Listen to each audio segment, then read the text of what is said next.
Let's do a very basic DIY check of your thermostat. This one is a Honeywell round thermostat. First thing I want you to do, make sure your system switches are where you want them. Heat and cool. If it's off, it's an easy thing to miss when your furnace isn't working. Your fan switch will be in the automatic position. Fan on, we'll just bring it on continuously.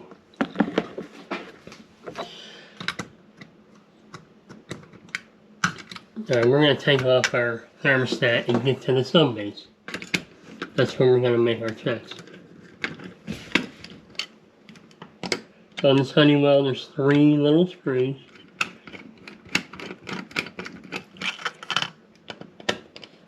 Now, most thermostats are the same as far as wiring goes. So we have a red with a red wire, a white with a white wire, a yellow with a yellow wire, and a green with a green wire.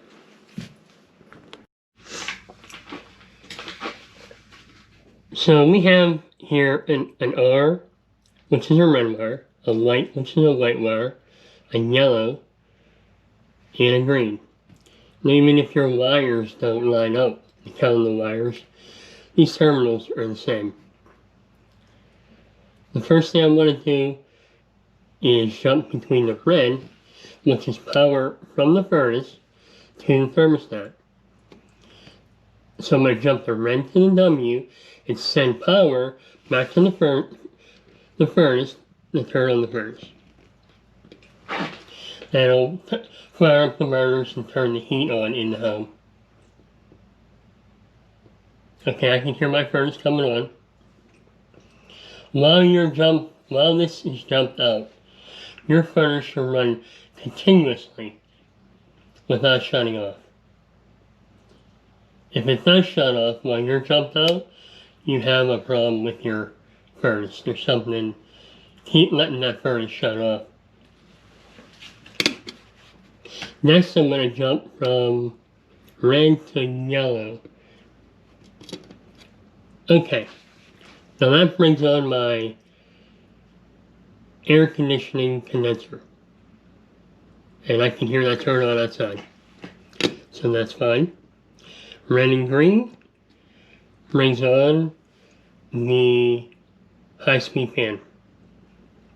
And I can hear that running. So my high-speed fan is on.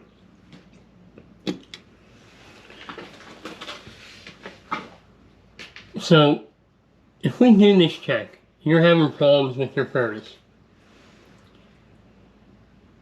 And we do this check, and that problem still exists after we do this, the problem is with your furnace or the interconnecting wiring. Now, if the problem goes away, when you jump that R and W, the problem goes away, then you know there's a problem with your thermostat. But I'm going to have to say, there's rarely a problem with your thermostat. Most problems are at the furnace. So that's the check. Now, one other thing I'm going to show you. Let's put on our thermostat here. Now, we didn't truly do any checks with the thermostat. There's not much checking we can do there. We kind of eliminated the problem by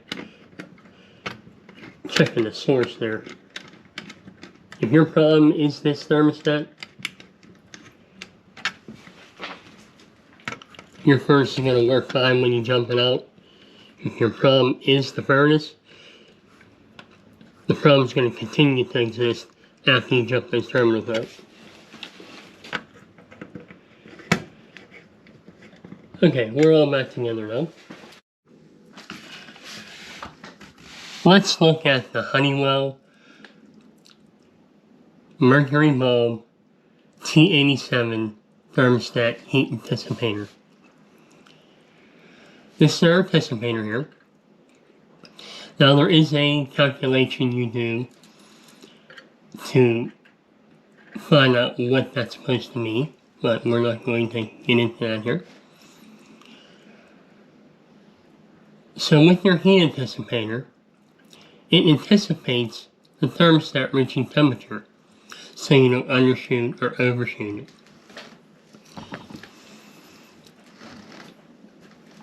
Now, if our thermostat is constantly cycling the furnace off and on, we would want to move the heat anticipator to the left. And that will give less anticipation, so it'll actually make the temperature and not shut it off prematurely. If our thermostat is running too low, it overshoots the temperature. We would want to move it to the right hand side, and that would make more heat and anticipate it quicker. So if your furnace is cycling on and off continuously,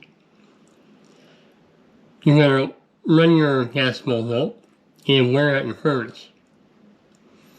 If you're overshooting your temperature, that's going to run your gas bills up. But your furnace will have longer on times. So it's important to make sure your anticipator has that balance in there. Now mine is set at 0.5, and that works my furnace good. It's right on the money there.